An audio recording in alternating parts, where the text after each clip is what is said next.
আল্লাহ রাব্বুল আলামিন বলেন, হাবিব রে আপনি কাঁদেন কেন? আজকে তো আপনার কাঁদার দিন না। আমি আপনাকে মাকামে মাহমুদ দান করেছি, আমি আপনাকে কাউসার দান করেছি। আপনার আজকে সম্মানের দিন, মর্যাদার দিন, কাঁদেন কেন? আল্লাহর হাবিব বলবেন, রব্বুল আলামিন মাকামে মাহমুদ পেয়েছি, কাউসার পেয়েছি, কান্দি এই জন্য আমি দেখতে পাচ্ছি আবার সামনে দিয়া ফেরেশতারা আমার উম্মতগুলি জাহান্নামের দিকে নিয়ে যায়। আল্লাহ রাব্বুল আলামিন বলবেন, ওগো আমার হাবিব, আমি আপনাকে ক্ষমতা দিলাম, আপনার জান্নাতি উম্মতগুলি আপনি বেছে নেন। আল্লাহর হাবিব তার জান্নাতের উম্মতগুলি বাঁচতে থাকবেন। হযরত আয়েশা বলেন, ইয়া রাসূলুল্লাহ, কিয়ামতের ময়দানে লক্ষ কোটি কোটি মানুষের ভিতরে আপনার জান্নাতি উম্মত আপনি চিনবেন কি করে? হুজুর বলেন, আয়েশা, কোন একটি ঘোড়ার কপাল যদি থাকে সাদা, এই সাদা কপালওয়ালা ঘোড়াটা যদি অসংখ্য ঘোড়ার ভিতরে যদি হারিয়ে যায়, তাহলে সাদা কপালওয়ালা ঘোড়ার মালিক তার ঘোড়াকে পাবে কিনা বলো? হযরত আয়েশা বলেন, হুজুর অনায়াসে পাবে। আল্লাহ রাব্বুল আলামিনের হাবিব বলেন, আয়েশা রে, কিয়ামতের ময়দানে আমার যেই উম্মতেরা নামাজি ছিল, দিনদার ছিল, পরেজগার ছিল, দুনিয়ার বুকে ঈমান নিয়ে যারা চলাফেরা করেছে, আমার দিন কায়েমের আল্লাহর দিনের জন্য যারা কাজ করেছে, ওদের চেহারা নূর চমকাতে থাকবে, ঈমানের নূর কিয়ামতের দিন চমকাতে থাকবে। সেই ঈমানের নূর দেখে দেখে আমি আমার জান্নাতি উম্মতগুলি আমি বেছে নেব। নবীজি বলেছেন, কন্যার পিতাদেরকে গালি দিও না। অনেকে টিটকারি করে, বারবার মেয়ে হয় ছেলে একটাও হয় না, সেই জন্য টিটকারি বটকারি করে। আল্লাহর নবী বলেছেন, মেয়ের পিতাকে গালি দিও না, ঠাট্টা করো না, যেহেতু আমি মুহাম্মদ রাসূলুল্লাহ সাল্লাল্লাহু আলাইহি ওয়াসাল্লাম, আমি মেয়েদের পিতা, আমি নিজে মেয়েদের পিতা। খাও না, মেয়েদের পিতাকে গালি দিও না। রাসূলুল্লাহ বলেছেন, আকাশের নিচে জমিনের উপরে খাদিজার মতো মহিলা আর নাই। সেই হযরতে খাদিজা রাসূলের 4টি মেয়ে পেটে ধারণ করেছিলেন। সুবহানাল্লাহ। মেয়ের প্রতি রাসূলুল্লাহ যথেষ্ট মহব্বত করতেন, মেয়েকে খুব ভালোবাসতেন হুজুর সাল্লাল্লাহু আলাইহি ওয়াসাল্লাম। হুজুরের কলিজার টুকরা ছিলেন মা ফাতিমা রাদিয়াল্লাহু তাআলা আনহা। হুজুর যখন কোথাও যেতেন, সকলের শেষে দেখা করতেন ফাতেমার সঙ্গে, আর বিদেশ থেকে সফর করে এসে সকলের আগে দেখা করতেন ফাতেমার সঙ্গে। সুবহানাল্লাহ। রাসূলুল্লাহ আরো বলেছেন, তোমরা যখন বাজারে যাবে বা ব্যবসা করতে যাবে বা বিদেশে যাবে, আসার সময় যে সব হাদিয়া নিয়ে আসো। আমরা যখন বাইরে যাই, বাজারে যাই, কিছু হাদিয়া আনি না? জামা, কাপড়, চকলেট ইত্যাদি আমরা আনে থাকি। রাসূলুল্লাহ বলেছেন, হাদিয়াগুলি তোমরা যারা বিদেশে যাও, বাজারে যাও, হাদিয়া আনবে, আর এনে ঘরের মধ্যে ঢুকে তা শুরু করবে মেয়েকে দিয়ে। প্রথমে দেবে মেয়েকে। সুবহানাল্লাহ। মেয়ের মর্যাদা ইসলামে সব চাইতে বেশি। কোন যুগে? যে যুগে মেয়ে হলে পরেই মাটির নিচে ঘিরে রাখতো, আছাড় মেরে মেরে ফেলে দিত। বেআইয়ি যামবিন কুতিলাত, কোন অপরাধে তাদেরকে হত্যা করা হলো, আল্লাহ পাক কোরআনে কারীমের মধ্যে বলেছেন তাদের অপরাধ আর কিছু না, তারা নারী, এই জন্য তাদেরকে মেরে ফেলা হতো। রাসূলুল্লাহ তাদের ইজ্জত দিলেন। সুবহানাল্লাহ বিহামদিহি। রাসূলুল্লাহ সম্মান দিলেন, ইজ্জত দিলেন তাদেরকে। কন্যা হিসাবে নারীর এই মর্যাদা। ফাতেমাকে রাসূল এত ভালোবাসতেন, ইন্তেকালের সময় হযরত ফাতেমা কাঁদতে কাঁদতে বেহুশ হয়ে যাওয়ার উপক্রম হয়ে গেছে। রাসূলুল্লাহ হযরত ফাতেমাকে ইশারা দিলেন। হযরত ফাতেমা তার কান নিয়ে রাসূলুল্লাহর মুখের কাছে লাগাই দিলেন। আল্লাহ নবী কি যেন বললেন কানে কানে, হযরত ফাতেমার কান্না বন্ধ হয়ে গেল। হযরত আয়েশা বলেন, মা, রাসূলুল্লাহ তোমার কানে কানে কি বলল আর তোমার কান্না বন্ধ হয়ে গেল? হযরত ফাতেমা বলেন, ইয়া আম্মা জান, আমার আব্বা আমার কানে কানে বলল, মা ফাতেমা তুই কাঁদিস না, তোর কান্না আমার বরদাস্ত হয় না, তোমাকে কাঁদতে হবে না। আমি তোমাকে সুসংবাদ দিয়ে যেতেছি, আমি মরে যাওয়ার পর সর্বপ্রথম তোমার সাথে আমার দেখা হবে। রাসূলুল্লাহর এই ভবিষ্যৎবাণী হযরত ফাতেমা বুঝতে পেরেছেন যে হুজুরের ইন্তেকালের পরে আমার বেশি দেরি হবে না, আমিও তাড়াতাড়ি হুজুরের সাথে শামিল হতে পারবো। হুজুরের ইন্তেকালের 6 মাস পরেই হযরত ফাতেমা রাদিয়াল্লাহু তাআলা আনহা ইন্তেকাল করেছিলেন। কন্যা হিসাবে নারীর মর্যাদা ইসলাম অনেক অনেক গুণে বাড়িয়ে দিয়েছে। এই কন্যা শিশু, কৈশোর, যৌবন পেরিয়ে যখন যৌবনে তার বিয়ে হয়ে যায়, আল্লাহ রাব্বুল আলামিন তখন বলেন, ওয়া মিন আয়াতিহি আন খালাকা লাকুম মিন আনফুসিকুম আজওয়াজান লিতাসকুনু ইলাইহা ওয়া জাআলা বাইনাকুম মাওয়াদ্দাতান ওয়া রাহমা। আল্লাহ পাক বলেন আমার নিদর্শনের ভিতরে এটিও একটি নিদর্শন যে আমি তোমাদের থেকে তোমাদের জোড়া তৈরি করেছি, তোমাদের স্ত্রীদেরকে তৈরি করেছি, তোমাদের সাথে তোমাদের স্ত্রীর ভালোবাসা সৃষ্টি করেছি, মহব্বত সৃষ্টি করেছি। এই মহব্বত আমি আল্লাহ তৈরি করেছি। আর যখন বুড়ো হয়ে যায় মানুষ, স্বামী স্ত্রী যখন বুড়ার বুড়ি হয়, তখন আর ভালোবাসা থাকে না, তখন ওই ভালোবাসা সহৃদয়তার করুণায় আমি আল্লাহ পরিণত করে দেই। বুড়ার জন্য তখন বুড়ি ছাড়া আর উপায় নাই, বুড়িরও আর বুড়া ছাড়া উপায় নাই। তখন ভালোবাসা কোনো বিশেষ কোনো অক্ষণীয় ভালোবাসা নয়, তখন একের উপরে অন্য একদম নির্ভরশীল হয়ে পড়ে। আল্লাহ পাক বলেন এই অবস্থা আমি আল্লাহ সৃষ্টি করে দেই। সুবহানাল্লাহি ওয়া বিহামদিহি। স্ত্রীকে রাসূলুল্লাহ কত ভালোবাসতেন। আল্লাহর নবী বলেছেন আমার কাছে তিনটা জিনিস প্রিয়, একটা হচ্ছে সুগন্ধি, একটা হচ্ছে নামাজ, আরেকটা হচ্ছে স্ত্রী। সুবহানাল্লাহ, স্ত্রী আমার কাছে প্রিয়। হুজুর বলেছেন তোমাদের মধ্যে সেই ব্যক্তি উত্তম যে ব্যক্তি তার স্ত্রীর কাছে উত্তম। আমি আমার স্ত্রীদের কাছে উত্তম ব্যক্তি। সুবহানাল্লাহ। রাসূলুল্লাহ স্ত্রীকে কত ভালোবাসতেন। বিশ্বনবী রাজনৈতিক কর্মকাণ্ড চালাচ্ছেন, যুদ্ধের দামামা বাজতেছে, চতুর্দিকে কত অশান্তি, সবকিছু চলছে, স্ত্রীর হক আদায় করতে ভুলে যাননি। রাতের বেলায় হযরত আয়েশার বয়স কম, তাকে নিয়ে রাসূলুল্লাহ একটু সুযোগ পেয়েছেন, বলছেন আয়েশা সব তো ঘুমিয়ে, চলো আমরা একটু দৌড়াই। ওই যে দূরে একটা জিনিস দেখা যায়, দৌড় দাও দেখি কি আগে যায়। দুজনে দৌড় প্রতিযোগিতা করলেন। দৌড় প্রতিযোগিতায় হযরত আয়েশা ফার্স্ট হলেন, হুজুর পিছনে পড়ে গেলেন। হযরত আয়েশা খুব আনন্দ করলেন যে আপনি কিন্তু আমার সাথে দৌড়ে পারলেন। পরবর্তী কিছু কাল যাওয়ার পর হযরত আয়েশা বলেন হুজুর আজকে আবার বললেন যে চলো আয়েশা একটু দৌড়াই। হযরত আয়েশা বলছেন যে সেদিনের তুলনায় আমার শরীর একটু, আমি মুটিয়ে গেছি, শরীরটি স্থূল হয়েছে, আমি আজকে দৌড়ালাম কিন্তু পারলাম না, রাসূল আগে চলে গেলেন। আমি হাঁপাতে হাঁপাতে যখন হুজুরের কাছে চলে গেছি, হুজুর তখন মুস্কি হেসে আমাকে বললেন আয়েশা ওই সেই দিনের জবাব আজকে দিয়ে দিলাম। সুবহানাল্লাহি বিহামদিহি, সুবহানাল্লাহি বিহামদিহি। বিশ্ব নবী কত বড় আদর্শ বিশ্ব মানবতার জন্য। তিনি বলেছেন আরাফাতের ময়দানে রাসূলুল্লাহ বলেছেন তোমরা যেমন পড়বে তোমার স্ত্রীদেরকে তেমন পড়াবে, তোমরা যেমন খাবে তোমার স্ত্রীদেরকে তেমন খাওয়াবে, স্ট্যান্ডার্ড মেনটেন করবে। তুমি ভালো দামের কাপড় পরবে, স্ত্রীকে খারাপ দিবে তা নয়, অধিকার দুজনেরই সমান, স্বামী এবং স্ত্রী সমান অধিকার। কিন্তু আমরা তা বুঝতে পারি না, বুঝতে চাই না। আমরা অনেকে মনে করেছি বিয়ে যখন করছি তখন আমি তো নওয়াবজাদা নসরুল্লাহ খান আর বউ তো কেনা দাসী। না, সে কৃত দাসী নয়, তার মর্যাদা আছে, তার সম্মান আছে, তার সম্মান আপনাকে দিতে হবে। রাসূলুল্লাহ দিয়েছেন, আপনাকেও দিতে হবে। রান্না বান্না হতে দেরি হয়, কত গালাগালি শুনতে হয় নারীকে। আল্লাহর নবীর স্ত্রী হযরত আয়েশা বলেছেন আল্লাহর নবী কাজ করে, মানুষের সঙ্গে কথা বলে, রাষ্ট্রীয় দায়িত্ব পালন করে ঘরের ভিতরে এসে যখন দেখেছেন রান্না হতে দেরি আছে, রাসূলুল্লাহ বিরক্ত হন নাই, ভুরু কুঞ্চিত করেন নাই, চোখ মোটা করেন নাই, আমাকে কোনো কথা শোনান নাই, বরং আমার কাছে বসে রান্নায় আমাকে সহযোগিতা করেছেন। সুবহানাল্লাহ বিহামদিহি। এই হলো আল্লাহর রাসূল, এই হলো বিশ্ব নবী। স্ত্রীর সঙ্গে কি মহব্বত! সুবহানাল্লাহ বিহামদিহি। হুজুর মহব্বত করতেন স্ত্রীদেরকে। রাসূলুল্লাহর ঘরে দৌলত ছিল না, কিন্তু মহব্বত দিয়ে ভরা ছিল ঘরটা।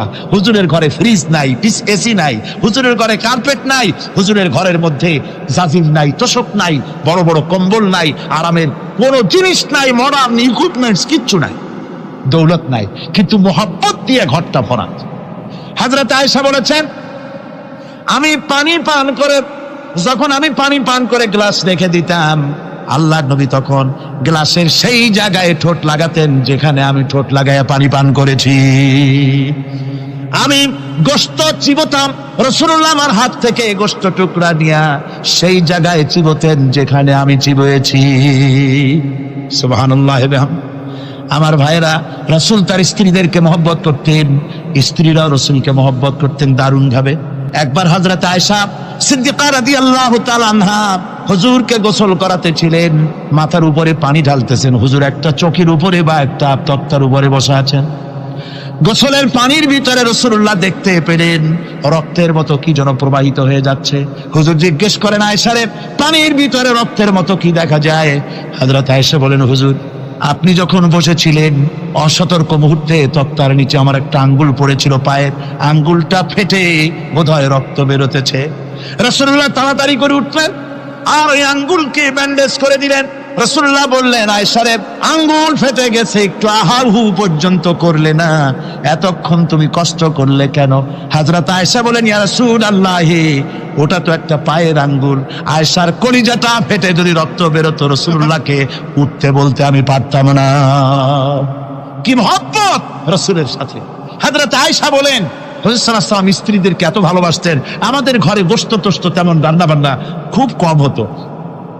গোশত রান্না হবে কি, মাসের পর মাস চলে গেছে রাসূলের বাড়িতে, হুজুর স্ত্রীরা বলেছেন আমাদের ঘরে চুলে আগুন জ্বলে নাই, একটু শুকনা রুটি, একটু শুকনা খেজুর আর একটু পানি খেয়ে আমাদের জীবন চলেছে, এরকমের অবস্থা হয়েছে।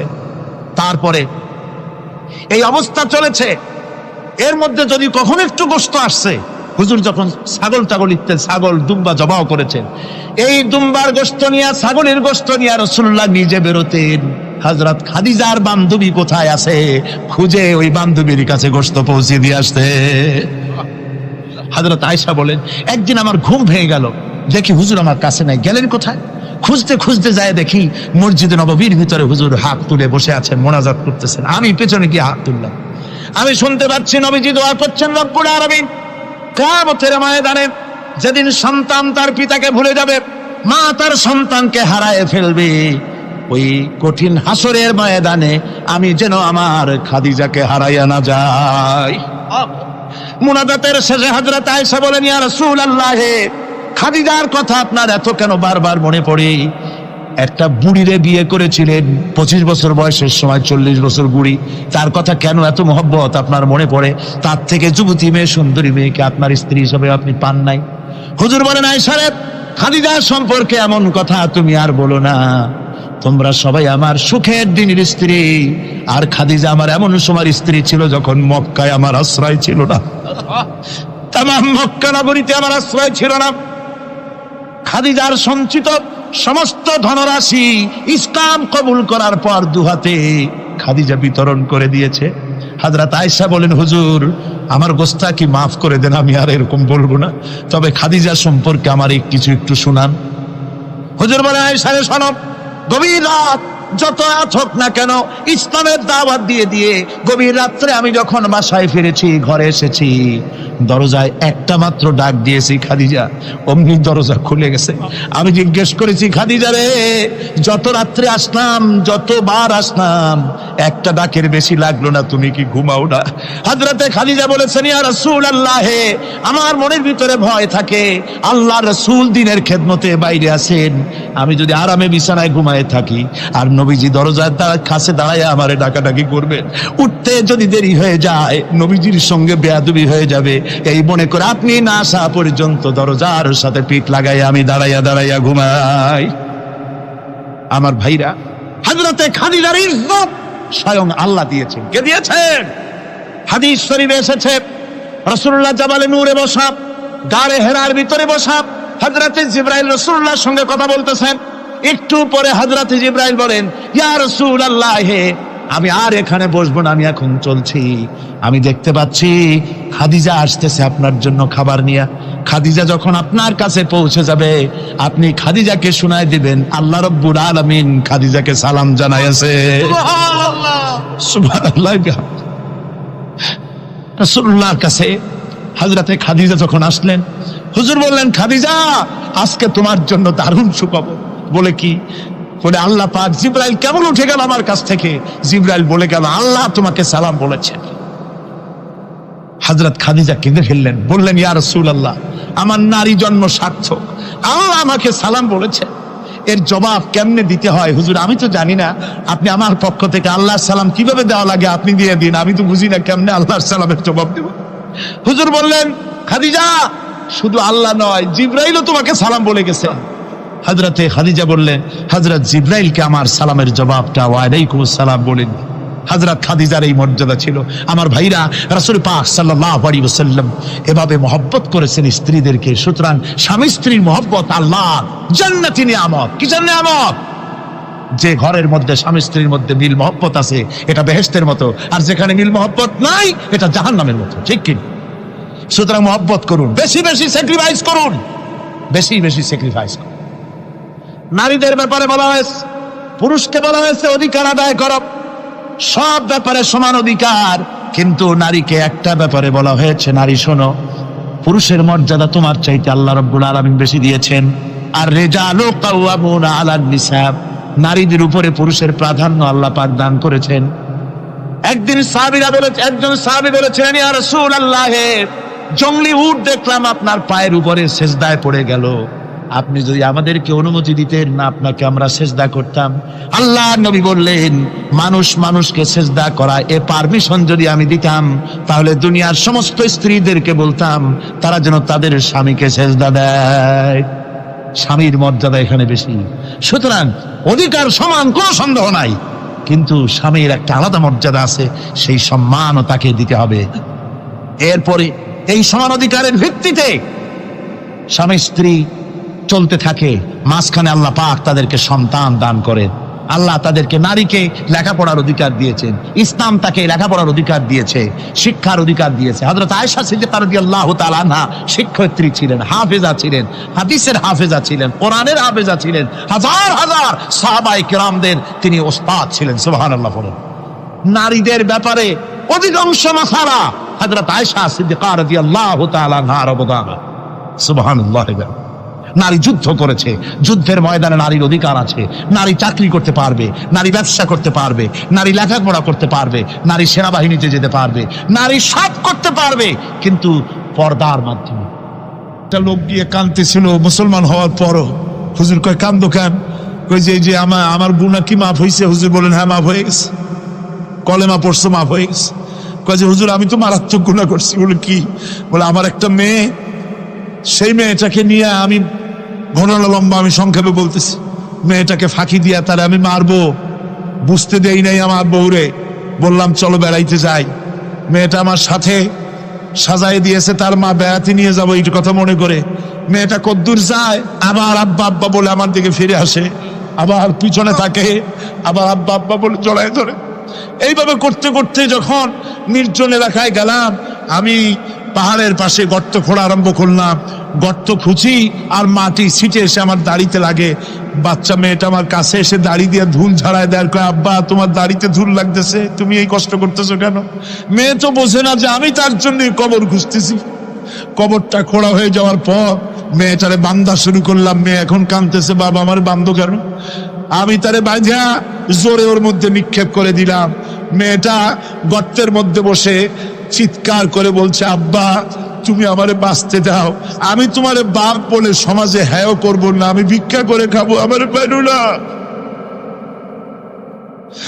লোকটি বলছি, ইয়া রাসূলুল্লাহ, আমার মনে দরদ আসলো না। আমি একটা পাথর উঁচু করে আমার মেয়ের বুক লক্ষ্য করে জোরে মেরে দিলাম। বুকটা ফেটে রক্ত ফিনকি দিয়ে উঠলো, আর মেয়ের বুক থেকে আওয়াজ বেরোলো, আব্বা। আমার কানে যেন এখনো সেই আওয়াজ বাজে। হাদিস শরীফে এসেছে, হুজুরের চোখের পানি দাড়ি ভিজে ভিজে জামার উপরে পড়তেছিল।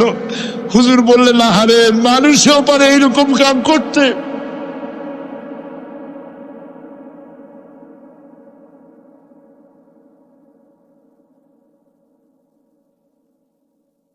পৃথিবীতে নারীর যখন কোনো সম্মান ছিল না, মর্যাদা ছিল না, সেই সময় আমার রাসূল, আমার বিশ্বনবী নারীদেরকে সম্মানের হাত ধরে গর্তের ভিতর থেকে উঠাইয়া রানীর সিংহাসনে বসায় দিলেন। সুবহানাল্লাহ। মায়ের মর্যাদা দিয়ে দিলেন। সুবহানাল্লাহ। নারীরা আমাদের মায়ের জাত, নারীরা আমার কিয়ের জাত? মায়ের জাত। আমার মা বোনেরা, তোমাদের সম্মান কত তোমরা জানো না। আমরা পুরুষ, আমাদের পায়ের তলে জুতা, আর তোমরা আমাদের মায়ের জাত, তোমরা নারী, তোমাদের পায়ের তলে আল্লাহর জান্নাত, আল্লাহর ব্যস্ততা তোমাদের পায়ের তলে। এই সম্মান আল্লাহ তোমাদের দিয়েছে, নবী দিয়েছেন। সুবহানাল্লাহ। কর ভাইরা আমার, অধিকার ইসলাম দিয়েছে। বিবাহ যখন হয়, এই বিবাহের সময় এজেন্ট আনতে হয়। আর বিবাহ হচ্ছে বিবাহ বৈঠক, এজেন্ট আনার জন্য ওই যে কি জানি কয় ম্যারেজ রেজিস্ট্রার বা মৌলবি সাহেব, কার অনুমতি আগে নেয়? বলেন কার অনুমতি? তাহলে অধিকার ইসলাম পুরুষে দিল না মেয়ে লোকে দিল? আজ মেয়ে লোকের কাছে যাও, মেয়েটাকে জিজ্ঞেস করো সেই বিবাহে রাজি আছে কিনা। সুবহানাল্লাহ পড়ে, এই বিবাহে রাজি আছে কিনা জিজ্ঞেস করে, তার অধিকারই বেশি। এরপরে এই বিবাহে করার ব্যাপারে কত বৈষম্য। আজ বিবাহ করতে গেলে যৌতুকের প্রথা এসেছে। রাসূলুল্লাহ যৌতুক দিয়েছিলেন, ওটা যৌতুক না, ওটা উপহার, ওটা হাদিয়া। রাসূলুল্লাহ তোহফা দিয়েছিলেন হুজুরের জামাই। সুবহানাল্লাহ, কি জামাই! এক জামাই তো জিন্নুর আইন, যাকে ফেরেশতারা পর্যন্ত লজ্জা করত যারে দেখে, হযরত উসমান রাদিয়াল্লাহু তাআলা আনহু। আরেকজন হযরত আলী কাররামাল্লাহু ওয়াজহাহু। হযরত আলী, যার সম্পর্কে রাসূল পাক সাল্লাল্লাহু আলাইহি ওয়াসাল্লাম যাকে কত সম্মান দিয়েছেন, কত মর্যাদা দিয়েছেন, এই হলো হযরত আলী হুজুরের জামাই। আনা মদিনাতুল ইলম ওয়া আলিউম বাবুহা, আমি হলাম জ্ঞানের রাজ্য, আর আলী হলো সেই রাজ্যে প্রবেশের দরজা। সুবহানাল্লাহ। ভাইরা, এই হলো জামাই। আর মেয়ে খাতুনে জান্নাত, বিনতে রাসূল, বেহেশতের সমস্ত রমণীদের সরদারিনী মা ফাতিমাতুজ জাহরা রাদিয়াল্লাহু তাআলা আনহা। কি উপহার দিলেন বিয়েতে রাসূল! এই মেয়ে আর এই জামাই। উপহার হলো খেজুরের ছোবড়ার একটা তোশক, পানি উঠাবার জন্য একটা মশক, আর আটা পেশা একটা জাতা। এই হলো নবীর মেয়ে আর জামাইয়ের জন্য উপহার। রাসূলের প্রতি কি ভালোবাসা দেখেছেন হযরত উম্মে হাবিবা রাদিয়াল্লাহু তাআলা আনহা, আমাদের মা আবু সুফিয়ান রাদিয়াল্লাহু তাআলা আনহু, তার মেয়ে। তার কাছে আবু সুফিয়ান তখনও কাফের, সেই কুফরি হালতে মেয়ের ঘরে গিয়েছেন। যাওয়ার পরে হযরত উম্মে হাবিবা বাপ যখন বসতে গিয়েছেন, তখন উম্মে হাবিবা বলছেন যে আব্বা একটু দাঁড়ান। এই অবস্থায় দাঁড়াতে বলে বিছানাটা উল্টায় দিয়া তারপরে বললেন যে বসেন। বাপ মনে খুব দুঃখ পেলেন। আবু সুফিয়ান বললেন, মা উম্মে হাবিবা, আমি তোমার পিতা, ভালো একটা বিছানা থাকলে তাই বিছায় দেওয়া উচিত ছিল, আর তুমি বিছানাটা উঠাইয়া তারপরে আমার খালি জায়গায় বসতে বললা, আমি তোমার ব্যবহারে আহত হলাম। হযরত উম্মে হাবিবা বলেন, আব্বা জান, নিশ্চয়ই আপনি আমার আব্বা, শ্রদ্ধেয় পিতা, কোনো সন্দেহ এতে নাই, কিন্তু আপনি একজন কাফের। আল্লাহর রাসূল যে বিছানায় বসেন, সেই বিছানা আমি একটা কাফেরকে বসতে দিতে পারি না। সুবহানাল্লাহ। তিনজনের দোয়া কবুল হবে আল্লাহর দরবারে। তার মধ্যে একজন হলেন মাজলুম ব্যক্তি, যে ব্যক্তি অত্যাচারিত, যে ব্যক্তি মুসাফির, প্রবাসী, তার দোয়া কবুল হবে। আর মা বাপ যদি সন্তানের জন্য দোয়া করে, ওই দোয়া আল্লাহ রব্বুল আলামিনের দরবারে মঞ্জুর হয়ে যায়। আল্লাহ রব্বুল আলামিন মা বাপ সম্পর্কে বলেন, মা বাবের জন্য আমার কাছে দোয়া করবি বান্দারা, আমার কাছে দোয়া করবি। দোয়াটা আল্লাহ পাক শেখাচ্ছেন, রব্বিরহামহুমা কামা রব্বায়ানি সাগীরা। পড়েন সবাই, রব্বিরহামহুমা কামা রব্বায়ানি সাগীরা।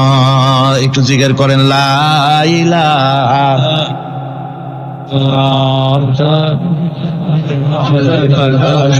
লা ইলাহা ইল্লাল্লাহ, লা ইলাহা ইল্লাল্লাহ, লা ইলাহা ইল্লাল্লাহ, লা ইলাহা ইল্লাল্লাহ মুহাম্মাদুর রাসূলুল্লাহ।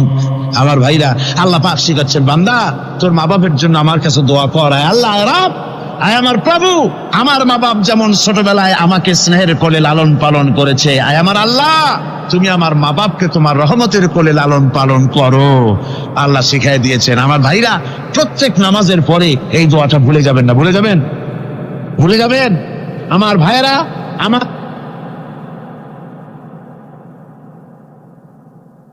وَوَصَّيْنَا الْإِنسَانَ بِوَالِدَيْهِ إِحْسَانًا حَمَلَتْهُ أُمُّهُ كُرْهًا وَوَضَعَتْهُ كُرْهًا।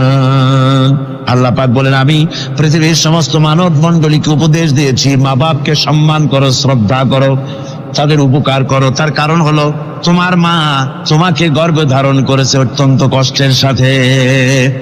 আল্লাহ বলতেছেন, মা তোমাকে গর্ভ ধারণ করেছে অত্যন্ত কষ্টের সাথে, এরপরে তোমাকে ডেলিভারি করেছেন অত্যন্ত কষ্টের সাথে, তোমাকে ডেলিভারি করেছেন।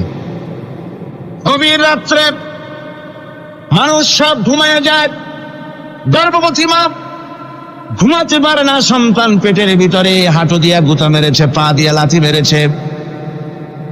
মা চরম শীতের রাত্রে, প্রচন্ড শীতের রাতে গায়ের লেপটা সরাই দিয়া মা একবার দাঁড়ায় আর একবার বসে, একবার দেওয়ালের সাথে হেলান দিয়া দাঁড়ায়, কষ্ট করে রাতটায় কাটায় দেয়।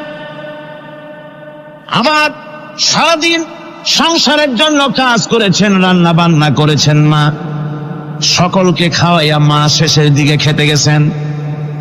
যখন নিজে খেতে গেলেন, আবার পেট ক্ষুধা নিয়ে খেতে বসেছেন, পেটের ভিতরে সন্তান লাথি মেরেছে, পেটের মধ্যে ঘুষা মেরেছে, হাঁটু দিয়া গুঁতা মেরেছে, ভরা পেটে পেটের ভিতরে সন্তান গুঁতা মারলো হাঁটু দিয়া, মাথা দিয়া। মা ক্ষুধা রয়েছে, পেটে খেতে পারলেন না, বেদনা শুরু হয়েছে।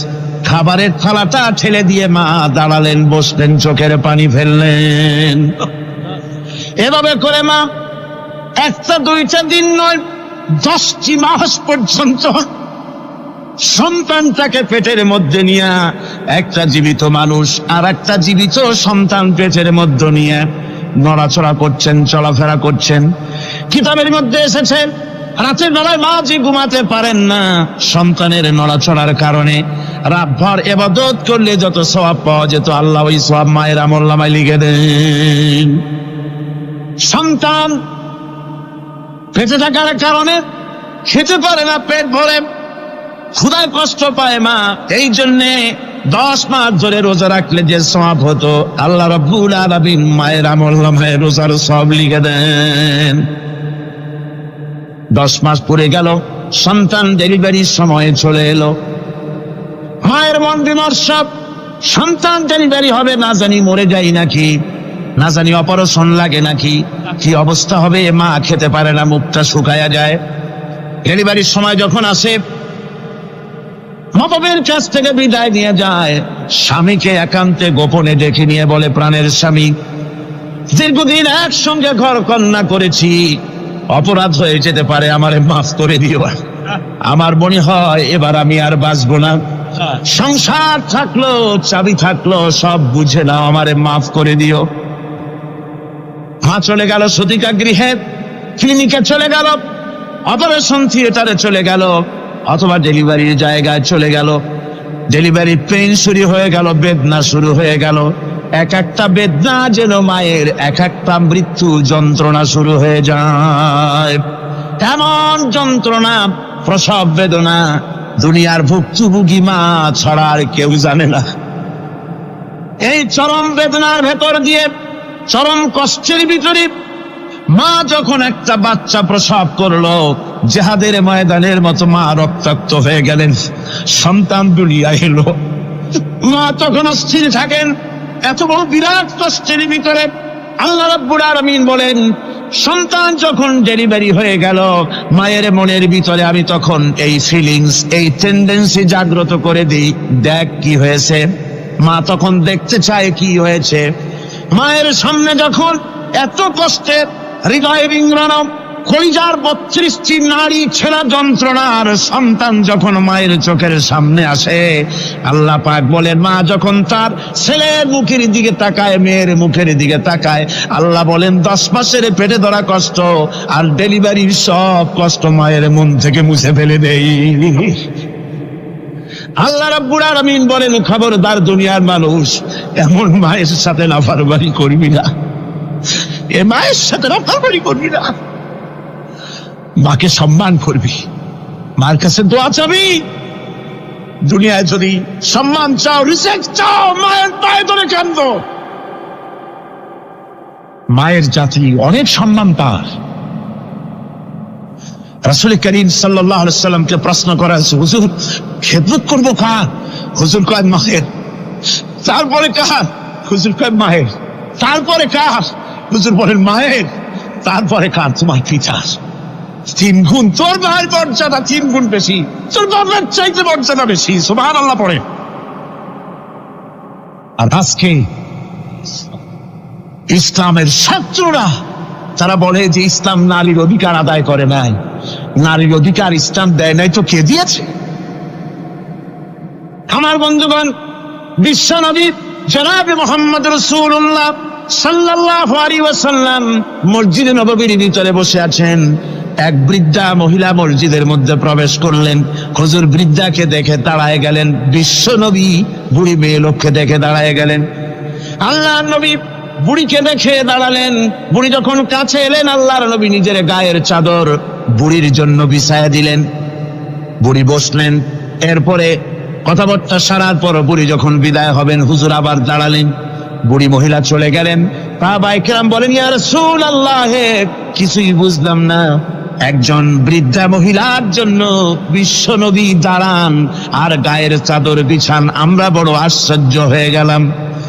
নবীজি বলেন, ও আমার সাহাবীরা, তোমরা জানো না, এই মহিলাকে চিনতে পারো নাই? আমি আমার মায়ের দুধ আমার জীবনে কিসমতে তেমন হয় নাই। আমি আমার মায়ের দুধ তেমন কিসমতে পাই নাই। যার বুকে দুধ খেয়ে, যার কোলে কাখে চড়ে আমি বড় হয়েছি, আমার সেই দুধ মা, ইনি হযরতে হালিমাতুস সাদিয়া, আর সেই দুধ মা। রাসূলুল্লাহ নিজে সম্মান দিয়েছেন মায়ের। খবরদার মাকে অসম্মান করবেন না, মাকে সম্মান করবেন, মাকে শ্রদ্ধা করবেন। আমার বন্ধুগণ, আলেম ওলামা পীর বুজুর্গদের জন্য হাদিয়া তো দেন, আপনারা কোনো নিষেধ নাই, দেন। হাদিয়া দেওয়া সুন্নত, নেওয়া সুন্নত, দিবেন, আমি কোনো নিষেধ করি না। কিন্তু আমি বলতে চাই, পীর বুজুর্গদের কাছে, আলেম ওলামাদের কাছে হাদিয়া দিয়া আল্লাহরে যত না খুশি করতে পারবেন, এই ডালিম বেদানার মৌসুমে বেদানা একটা ভেঙে নিজ হাতে যদি মায়ের মুখে তুলে দেন, আল্লাহর আরশ খুশি হয়ে যাবে, আল্লাহর আরশ আজিম খুশি হয়ে যাবে, আল্লাহ পাক খুশি হয়ে যাবে। মায়ের খাওয়াও, বাপ তো খাওয়াও, তোমার সবচেয়ে বড় প্রিয় জিনিস। সুবহানাল্লাহ বলে, সুবহানাল্লাহ।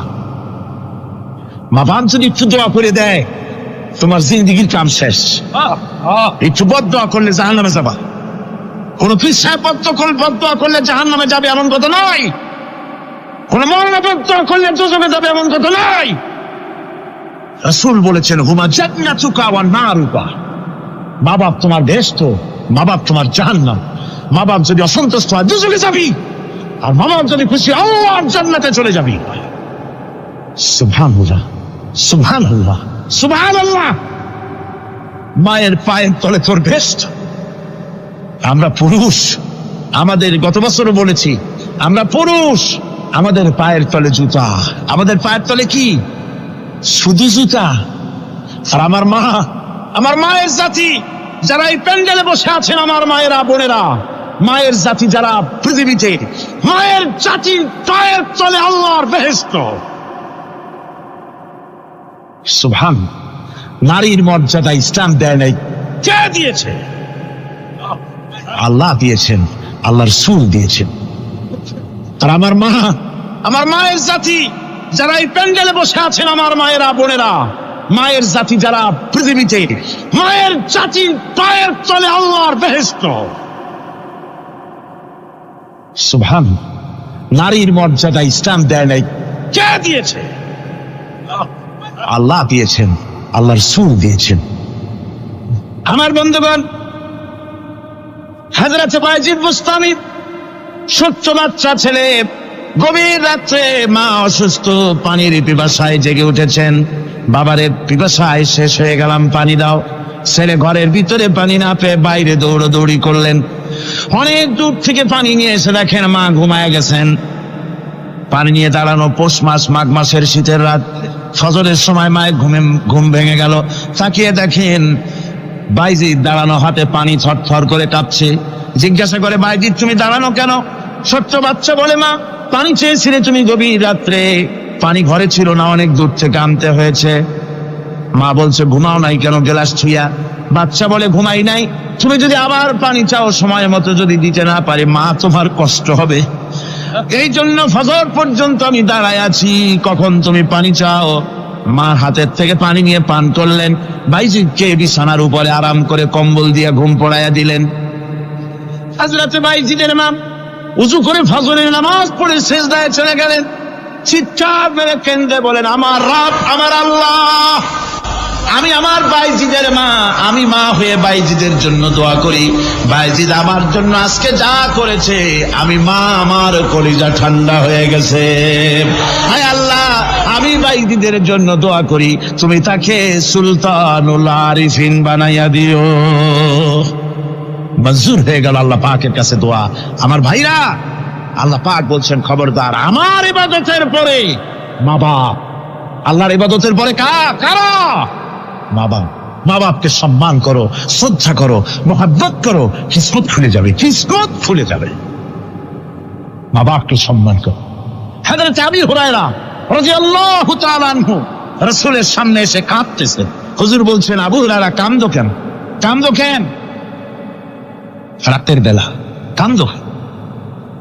হযরত আবু হুরায়রা বলছেন, হুজুর আমাকে মা মেরেছেন। হুজুর বলছেন, মা মারলো কেন? কোন অপরাধ করেছো? কোন গোস্তাখি করেছো? আবু হুরায়রা বলছেন, না হুজুর, কোন গোস্তাখি করি নাই, তবে মারলো কেন? হযরত আবু হুরায়রা বলছেন, হুজুর আমি আপনার দরবার থেকে ফিরতে রাত হয়ে গিয়েছিল। মা জিজ্ঞেস করলেন, আবু হুরায়রা এত রাত্রে কোথায় ছিলি? বললাম, আমি ছিলাম যে কদম চুমতে পারলে দুনিয়া ধন্য হয়, সেই দরবারে নববীর কদম মোবারক থেকে আসতে আমার দেরি হয়েছে। আমার মা মুশরিকা, আপনার নাম শুনে তার গায়ে আগুন জ্বলে উঠলো, আমাকে ধরে মারা আরম্ভ করলো। বলল, হয় আমার বাড়ি ছাড়বি, আর না হয় মুহাম্মদ সাল্লাল্লাহু আলাইহি ওয়াসাল্লামের দরবার ছাড়বি। আমি বললাম, আমার মা, তুমি বুড়ি মানুষ, তোমার গায়ে যত শক্তি আছে সমস্ত শক্তি দিয়ে আমারে পিটাও, আমারে মারো।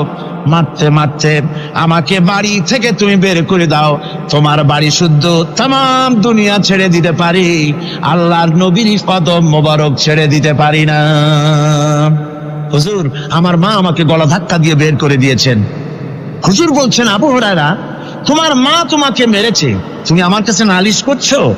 আমার তো এখানে ইন্টারফেয়ার করার কিছুই নেই। সুবহানাল্লাহ, সুবহানাল্লাহ, মা তোমাকে মেরেছে, এখানে আমার করার কিচ্ছু নাই।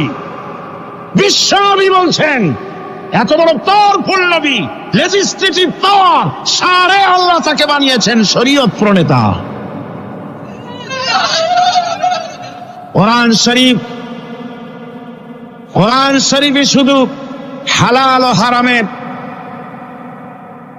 হালাল এবং হারামের, বৈধ এবং অবৈধের সীমারেখা শুধু কোরআনই ঠিক করেন, রাসূলের জন্য আল্লাহ ছেড়ে দিয়েছেন। আল্লাহ রাসূলও হারাম, হালাল এবং হারামের বৈধতা অবৈধতার সীমারেখা নির্ধারণ করেছেন। এত বড় ক্ষমতা তা, এত বড় পাওয়ারফুল বিশ্বনবী, তিনি বলছেন, মা মেরেছে, আমার করার কিছু নাই। চিন্তা করেন কত বড় কথা, এ কথার লোড কত।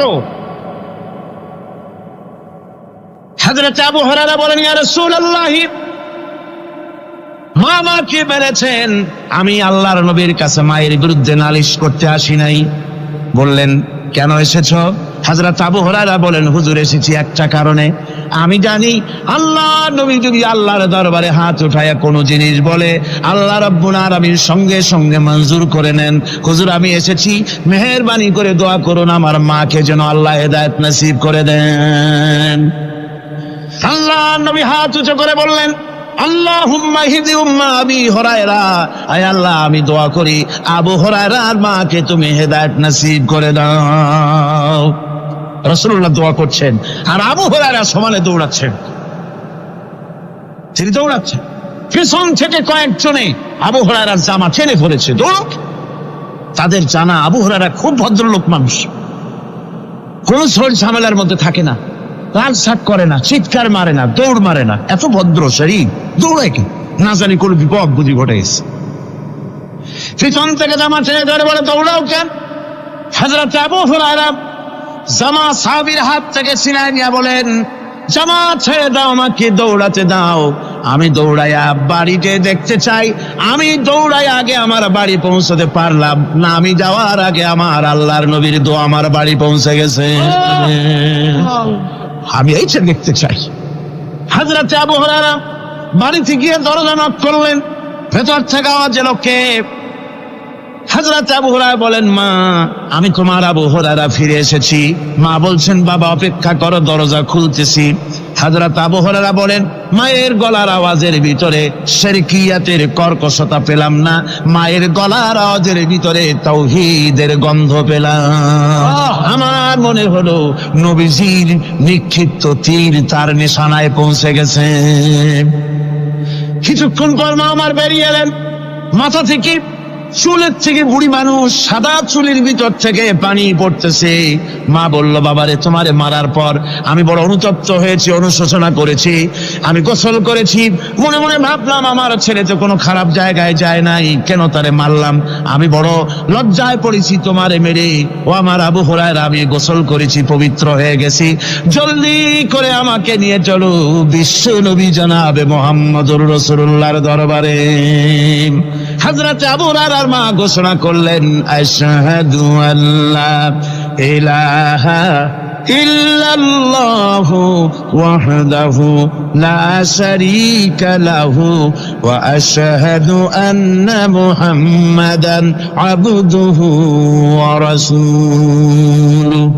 আমার ভাইরা, মা বাপ সবচেয়ে সম্মানের জিনিস। আল্লাহর ইবাদতের পরই মা বাপের খেদমত করতে হবে। আল্লাহ পাক বলছেন, বান্দারে দেখ, মায়ের পেট থেকে আনলাম, মায়ের বুকের মধ্যে মহব্বত পয়দা করলাম, এত মহব্বত দিলাম তোর উপরে, যে কোনো বিদেশে যান, যেখানে যান, বাড়িতে ফিরলে পরে সকলে ছেলে মেয়ে ভাই বোন সবাই দেখবে সুটকেসে আমার জন্য আনছে কি, সবাই চিন্তা করবে আমার জন্য কি এনেছে। একমাত্র মা সন্তানের মুখের দিকে তাকাবে কখন খাইছে সে। সুবহানাল্লাহ, সুবহানাল্লাহ, আমার বাসার মুখখানে শুকনা, তুই বুঝি আজকে কিছু খাইস নাই। বিদেশে যেসব সন্তান থাকে, মা টাটা কবুতরের মতো ছটফট করে। আমার ছোটবেলার কথা আমি দেখেছি, শ্বশুরা মাদ্রাসায় পড়তাম, আব্বা টাকা দিতেন মাদ্রাসায় যাওয়ার সময়, আবার মা আবার মুরগির ডিম বিক্রি করা, বিভিন্ন জিনিস বিক্রি করা বা বাজার করা পয়সা, উদ্বৃত্ত কিছু পয়সা আব্বার অজান্তে আমার হাতের মুঠার মধ্যে দিয়ে দিতেন। যখন মাদ্রাসার দিকে রওনা হয়েছি, পর্দার আড়াল থেকে দরজা থেকে দেখতাম, যতক্ষণ তাকায় দেখতেছি চোখ থেকে পানি দল করে পড়তেছে। সুবহানাল্লাহ, মা কি জিনিস! আল্লাহ আল্লাহ আল্লাহ। বিদেশে যদি কারো সন্তান মারা যায়, সবাই জানা লাগে। কবি বলতেছেন, বিদেশে বিরাজ্যে যার পুত্র মারা যায়, পশু পক্ষী না জানিতে আগে জানে মা। মায়ের কই যার তারে টান লেগে যায়, মা বুঝতে পারে আমার সন্তানটা নাই। আহারে মা! আমার বন্ধুগণ, মা যার বেঁচে আছে বেয়াদবি করেছেন, পাও ধরে মাপ নিয়ে নেবেন, পাও ধরে মাপ নিয়ে নেবেন। মা তো পা ধরে দেখবেন, মাফ করে দিবে। সুবহানাল্লাহ, সুবহানাল্লাহ, কত দরদ তার বুকের মধ্যে। আর মা বাপকে সম্মান করবে। যাক, এই বিষয়ের উপরে আমি আর যেতে চাই না। সত্যি আপনাদের বললাম, এই বিশাল জনতাকে বললাম, সবচাইতে বড় পীর আপনার জন্য আপনার মা বাপ। সবচেয়ে বড় পীর কে? বাবা। সন্তুষ্ট করেন, রুজিতে অভাব ঘটবে না, কোন মাজারে গিয়ে সেজদা দেওয়া লাগবে না, আল্লাহর কসম মাজারে যাই চাওয়া লাগবে না। মা বাপকে খেদমত করেন, মা বাপকে খুশি করেন, মা বাপকে খাওয়ান, হাদিয়া দেন, মা বাপ খুশি, রুজিতে বরকত হবে, ব্যবসায় বরকত হবে, ঋণগ্রস্ত থাকবেন না, সম্মান আল্লাহ বাড়ায় দিবেন। সুবহানাল্লাহ বিহামদি, রাসূলুল্লাহর হাদিস। এই জন্য আমি অনুরোধ করব, মা বাপকে সম্মান করবে। ওয়াসি বুঝতে পেরেছি মুহাম্মদ সাল্লাল্লাহু আলাইহি ওয়াসাল্লাম আল্লাহর রহমত, করুণার নবী, দয়ার নবী, তার কাছে যদি আমি যেতে পারি তাহলে তিনি আমার সম্পর্কে, যদি তার সামনে যেতে পারি তাহলে তার কঠোর মনোভাব আমার প্রতি নরম হয়ে যাবে। এই মনে করে সাহাবায়ে কেরামদের চোখ এড়ায়া তিনি হুজুরের সামনে গিয়ে হাজির হয়ে গেলেন। হুজুর তাকে দেখিয়ে বললেন, তোমার নাম না ওয়াসি? তিনি বললেন, হ্যাঁ আমার নাম ওয়াসি। হুজুর বললেন, তুমি আমার চাচাকে শহীদ করেছো? ওয়াসি বললেন, জাহালাতের কারণে তা করেছি। হুজুর বললেন, কেমনে শহীদ করেছো আমার চাচাকে, আমার একটু শোনাও। ওয়াসি বলতে লাগলেন, আমি বল্লম দিয়ে হযরতে হামজার শরীরকে এফোড় ওপড় করে দিয়েছি, তারপরে তার বুককে খঞ্জর দিয়ে ফেড়ে বুকের ভিতর থেকে কলিজাটা বের করে নিয়ে আমি হাতে দিয়ে দিয়েছি হেন্দাই কলেজা চিবিয়ে চিবিয়ে খেস। রাসূল পাক সাল্লাল্লাহু আলাইহি ওয়াসাল্লাম, হাদিস শরীফে এসেছে, ওয়াসির বর্ণনা যখন তিনি শুনতেছিলেন, রাসূলের চোখ থেকে তখন পানি পড়ে দাড়ি মোবারক ভিজে ভিজে পড়তেছিল। ঘটনা শোনার পর রাসূলুল্লাহ বললেন, ওয়াসি তুমি কি চাও? ওয়াসি বললেন, আমি ইসলাম কবুল করতে চাই। হুজুর তাকে মুসলমান বানালেন, বললেন, তুমি মুসলমান হলে কিন্তু সব সময় তুমি আমার সামনে আসবে না, তার কারণ তোমাকে দেখলে পরে আমার মনের ভিতরে আমার চাচার কথা মনে উঠে যাবে। আমি আমার আব্বাকে পাই নাই, আব্বার স্নেহ যত্ন আমার কিসমতে তেমন হয় নাই। আমার চাচা হামজা আমাকে পিতার মতো করে আমাকে স্নেহ করেছে, তোমাকে দেখলে পরে তার কথা মনে পড়বে, সুতরাং তুমি সবসময় আমার সামনে আসবে না। ওয়াসি সেদিন শপথ নিয়েছিলেন, রব্বুল আলামিন, আমি জাহালাতের কারণে যেই বল্লম দিয়ে একজন শ্রেষ্ঠ সন্তানকে আমি শহীদ করে ফেলেছিলাম, আমি বুঝতে পারি নাই, ওই বল্লমটা আমি হেফাজতে রেখে দিয়েছি। তুমি আমার এই দোয়া মঞ্জুর করো, আমি যেন এই বল্লম দিয়ে এই পৃথিবীর নিকৃষ্ট ইসলামের কোন দুশ্মনকে যেন আমি শেষ করে দিতে পারি। আল্লাহ পাক দোয়া তার মঞ্জুর করে নিলেন। মুসাইলামা কাযযাবের বিরুদ্ধে হযরত আবু বকর সিদ্দিক রাদিয়াল্লাহু তাআলা আনহু যে বাহিনী পাঠালেন, হযরত ওয়াসি সেই বাহিনীর মধ্যে ছিলেন। আর তিনি সেই বল্লমটা দিয়ে, যে বল্লম দিয়ে তিনি হযরত হামজাকে শহীদ করেছিলেন, সেই বল্লমটা দিয়েই ইসলামের নিকৃষ্ট শত্রু মুসাইলামা কাযযাবকে দুনিয়া থেকে তিনি বিদায় করে দিলেন। রাসূলের যুগে একজন নবুয়তের দাবি করলো, তার নাম হচ্ছে মুসাইলামা কাযযাব। সে দাবি করলো, সে মনে করলো যে নবুয়ত হচ্ছে একটা ব্যবসা। মুহাম্মদ সাল্লাল্লাহু আলাইহি ওয়াসাল্লামের কিছু ছিল না, নবুয়তের দাবি করলো, গনিমতের মাল আসলো, টাকা পয়সা আসলো, তারপর রাজত্ব হয়ে গেল, এগুলো তো কম কথা না। তা আমিও যদি নবুয়তের দাবি করি তাহলে এরকমের একটা ব্যবসা আমিও করতে পারবো। এই চিন্তা ভাবনা করে নবুয়তের দাবি করে বসলো। নবুয়তের দাবি করে সে প্রচার করে বেড়াতে লাগলো, আমি নবী। তারপর তার উম্মতেরা বলল যে, আচ্ছা আপনি তো নবী বুঝলাম, তা মুহাম্মদ সাল্লাল্লাহু আলাইহি ওয়াসাল্লামের উপরে ওহী নাজিল হয়, আপনি তো কোনো নতুন ওহী আমাদের দিতে পারলেন না, কোনো সূরাও এ পর্যন্ত আসলো না। মুসাইলামা কাযযাব বলল, দেখো কেবল না নবী হলাম, একটু সময় দাও ওহী আসা। কিছুদিন পর বলল যে সূরা একটা এসে গেছে। বলে কি? সে সূরা কাউসারের একটা প্যারোডি তৈরি করলো, বলল আমার উপরে একটা নতুন সূরা আসছে, সূরাটি হচ্ছে ইন্না আতাইনাকাল আকাক ফাসাল্লি লিরাব্বিকা ওয়াজাক ইন্না শানিয়াকা হুয়াল আবলাক। এর অর্থ হচ্ছে, আমি তোমাকে আকাক পক্ষী দান করেছি। আর আকাক পক্ষী বলা হয় হুতুম পেঁচাকে। ও যে কায়দার নবী, পাখিটাও পাইছে সেই কায়দারই। তারপরে ফাসাল্লি লিরাব্বিকা ওয়াজাক, সুতরাং তোমার প্রভুর উদ্দেশ্যে নামাজ পড়ো আর জোরে সোরে চিৎকার করো। মনে রেখো, তোমার দুশ্মন হবে শ্বেত এবং কৃষ্ণ বর্ণে। এর না আছে কোনো গোড়া, না আছে এর মাথা, না আছে এর কোনো অর্থ, না আছে কিছু। এই জাতীয় সূরা দেখিয়া উম্মতেরা বলল, কি যে আশ্চর্য কথা, মুহাম্মদ সাল্লাল্লাহু আলাইহি ওয়াসাল্লামের উপরে যে সূরা নাজিল হয়েছে তা পড়তে কত সুন্দর, কত ভাব গম্ভীর। আরে কি একটা সূরা নাজিল হলো, তারা নিজেরা বলা তোয়া করলো। আর একবার ধরলো মুসাইলামাকে, তারা বলল মুহাম্মদ সাল্লাল্লাহু আলাইহি ওয়াসাল্লাম তাকে তার উম্মতেরা তাদের বাগানে নিয়ে যায়। নিলে পরে যে বাগান থেকে তিনি যান, গাছে খরমা না থাকলে খরমা হয়ে যায়। কোনো পানি শূন্য কুয়ার কাছ থেকে গেলে তার বরকতে কুয়ায় পানি চলে আসে। তো আপনি এরকমের কিছু আমাদের দেখান। বললো আমাকেও তোমরা এভাবে নিয়ে যাও। তখন তাকে নিয়ে যাওয়া হলো। দেখলো উম্মতেরা যে এমনই পোড়া কপালে এক নবী তাদের ভাগে পড়ছে, যে বাগান দিয়ে যায়, গাছে খরমা থাকলে খরমা পড়িয়ে যায়, নষ্ট হয়ে যায়। আর কোনো পানিওয়ালা কুয়ার কাছ থেকে হাঁটলে সে কুয়া থেকে পানিও শেষ হয়ে যায়। এরপরে তার সাহস বাড়লো। মুসাইলামা কাজ্জাব রাসূল পাক সাল্লাল্লাহু আলাইহি ওয়াসাল্লামের কাছে এক চিঠি লিখলো। সে চিঠির ভাষা ছিল, মিন মুসাইলামাত রাসূলিল্লাহ ইলা মুহাম্মাদুর রাসূলুল্লাহ সালামুন আলাইকুম আম্মা বাদ ফাইন্নী আশরাকতু ফিল আমর ওয়া ইন্না লানা নিসফাল আরদ ওয়া লিকুরাইশিন নিসফাল আরদ ওয়ালাকিন্না কুরাইশান কওমান ইয়াতাদুন।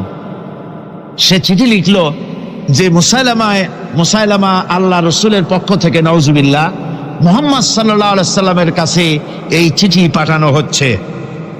ফাইন্নী কাদ আশরাকতু ফিল আমরি মাক, আমি হচ্ছি আপনার নবুয়তের একজন অংশীদার। এই হিসাবে পৃথিবীর অর্ধেক হচ্ছে আমার আর অর্ধেক হচ্ছে কোরাইশদের। কিন্তু কোরাইশরা বিষয়টা বুঝতে না পেরে আমার সাথে বাড়াবাড়ি করতেছে। হুজুর সাল্লাল্লাহু আলাইহি ওয়াসাল্লাম এই চিঠির জবাব দিলেন।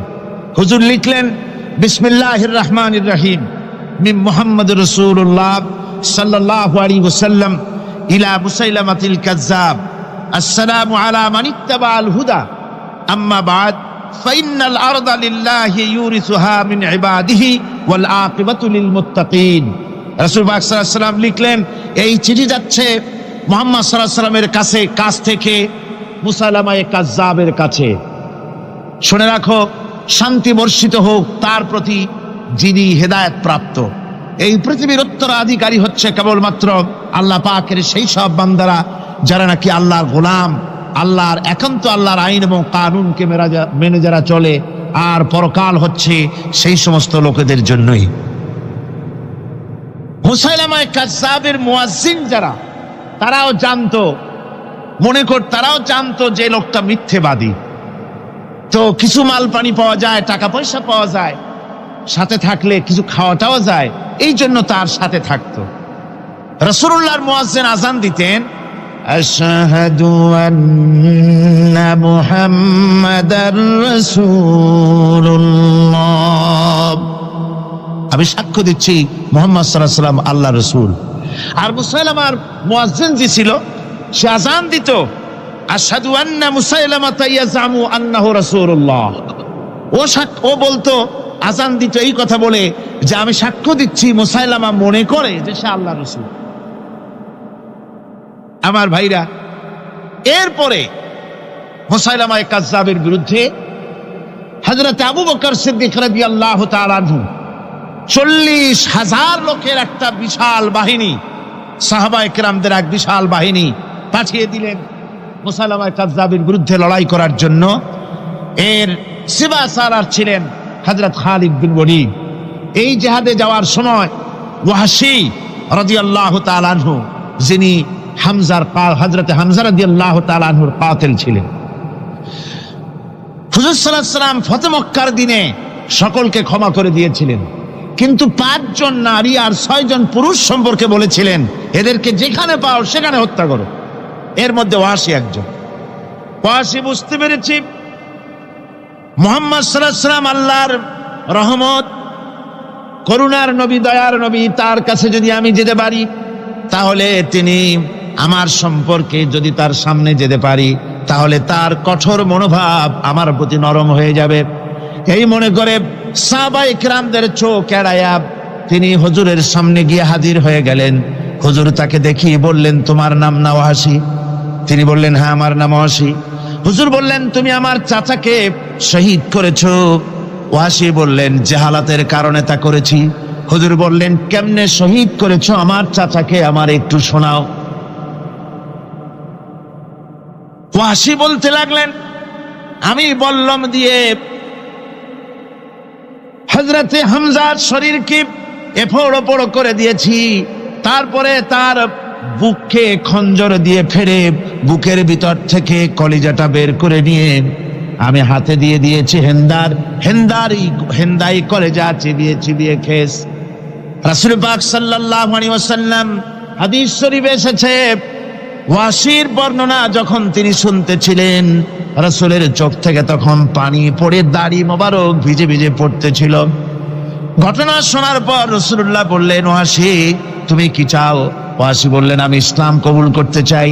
হুজুর তাকে মুসলমান বানালেন। বললেন, তুমি মুসলমান হলে কিন্তু সব সময় তুমি আমার সামনে আসবে না, তার কারণ তোমাকে দেখলে পরে আমার মনের ভিতরে আমার চাচার কথা মনে উঠে যাবে। আমি আমার আব্বাকে পাই নাই, আব্বার স্নেহ যত্ন আমার কিসমতে তেমন হয় নাই। আমার চাচা হামজা আমাকে পিতার মতো করে আমাকে স্নেহ করেছে, তোমাকে দেখলে পরে তার কথা মনে পড়বে, সুতরাং তুমি সবসময় আমার সামনে আসবে না। ওয়াসি সেদিন শপথ নিয়েছিলেন, রব্বুল আলামিন আমি জাহালাতের কারণে যেই বল্লম দিয়ে একজন শ্রেষ্ঠ সন্তানকে আমি শহীদ করে ফেলেছিলাম, আমি বুঝতে পারি নাই, ওই বল্লমটা আমি হেফাজতে রেখে দিয়েছি। তুমি আমার এই দোয়া মঞ্জুর করো, আমি যেন এই বল্লম দিয়ে এই পৃথিবীর নিকৃষ্ট ইসলামের কোন দুশ্মনকে যেন আমি শেষ করে দিতে পারি। আল্লাহ পাক দোয়া তার মঞ্জুর করে নিলেন। মুসাইলামা কাযযাবের বিরুদ্ধে হযরত আবু বকর সিদ্দিক রাদিয়াল্লাহু তাআলা আনহু যে বাহিনী পাঠালেন, হযরত ওয়াসি সেই বাহিনীর মধ্যে ছিলেন। আর তিনি সেই বল্লমটা দিয়া, যে বল্লম দিয়ে তিনি হযরত হামজাকে শহীদ করেছিলেন, সেই বল্লমটা দিয়েই ইসলামের নিকৃষ্ট শত্রু মুসাইলামা কাযযাবকে দুনিয়া থেকে তিনি বিদায় করে দিলেন। আমার ভাইরা, রাসূল পাক সাল্লাল্লাহু আলাইহি সাল্লামের ইন্তেকালের পর এ পর্যন্ত নবুয়তের যারা দাবি করেছে, এক হিসাবে জানা গেছে 28 জন দাবি করা হয়ে গেছে। রাসূল বলেছেন, আমার পরে 30 জন মিথ্যেবাদী নবুয়তের দাবি করবে। কতজন করবে? 28 জন হয়ে গেছে, বাকি আছে কত? এর মধ্যে গোলাম আহমদ একজন। গোলাম আহমদ দাবি করলো যে আমি নবী। তার অনেকগুলি বই কিতাব সে লিখলো। বইয়ের মধ্যে এক জায়গায় সে লিখেছে, তার বইয়ে এক জায়গায় লিখেছে যে আমি স্বপ্নে দেখলাম আল্লাহ আমার সামনে উপস্থিত। আল্লাহ আমার সামনে এসেছেন পুরুষের আকৃতিতে, আর আমি তখন স্বপ্নের ভিতরে আমি নিজেকে একজন নারীর মতোই মনে করলাম। স্বপ্নের ভেতরেই আল্লাহ পাক পুরুষ হিসাবে আমাকে ব্যবহার করলেন। আমি স্বপ্নের মধ্যেই গর্ভবতী হলাম এবং স্বপ্নের ভিতরে আমি গোলাম আহমদ মসিহে রূপান্তরিত হয়ে গেলাম। নাউযুবিল্লাহি মিন যালিক।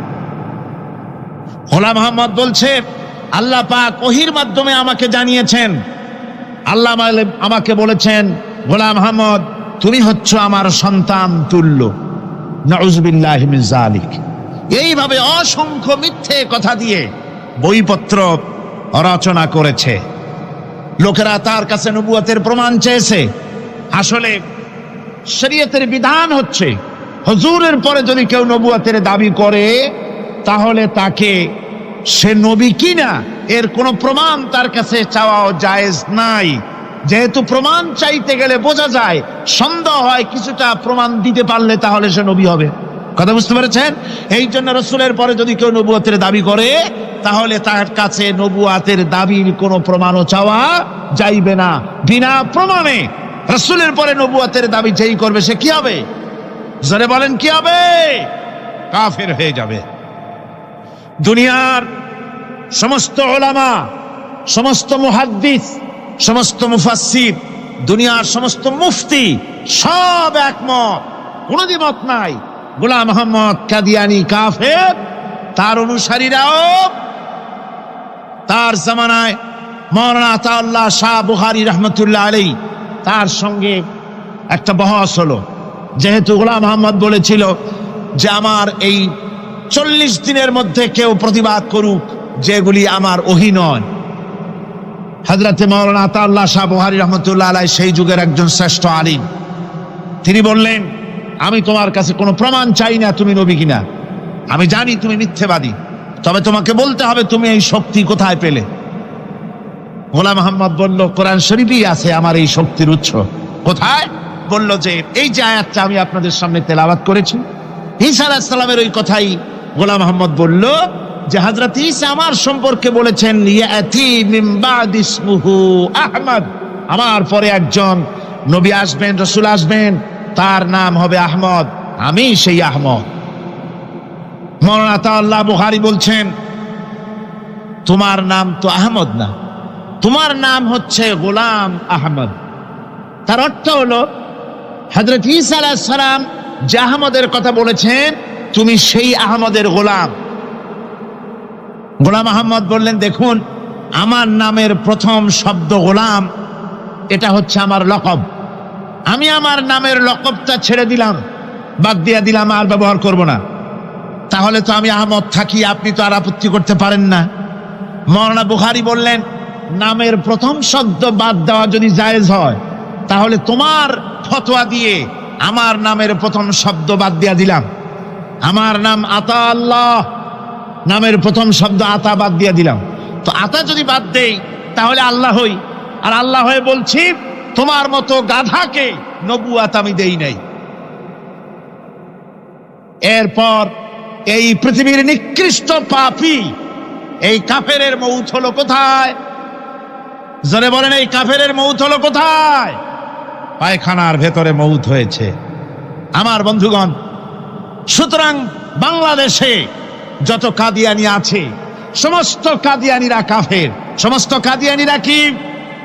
আরো জোরে বলুন, তারা কি?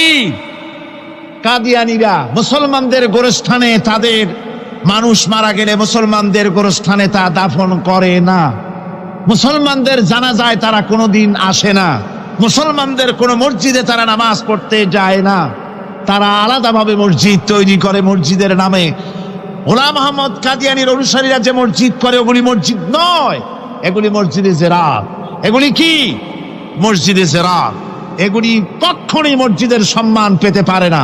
তারা কোরআনে কারীমের ব্যাখ্যা নিজেরা করেছে, নিজেরা তৈরি করেছে, যার সাথে আহলে সুন্নাতুল জামাতের হাদিসের কোনো মিল নাই, নিজেরাই করেছে।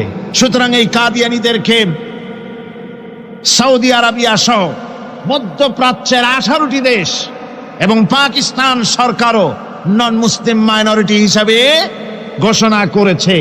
বাংলাদেশ সরকারের কাছে কাদিয়ানীদেরকে অমুসলিম ঘোষণার জন্য দাবি জানানো হচ্ছে দীর্ঘদিন থেকে, কিন্তু যে সরকারি আসে কর্ণপাত করে না, কাদিয়ানীদের সাথে তাল মিলিয়ে চলতে চেষ্টা করে।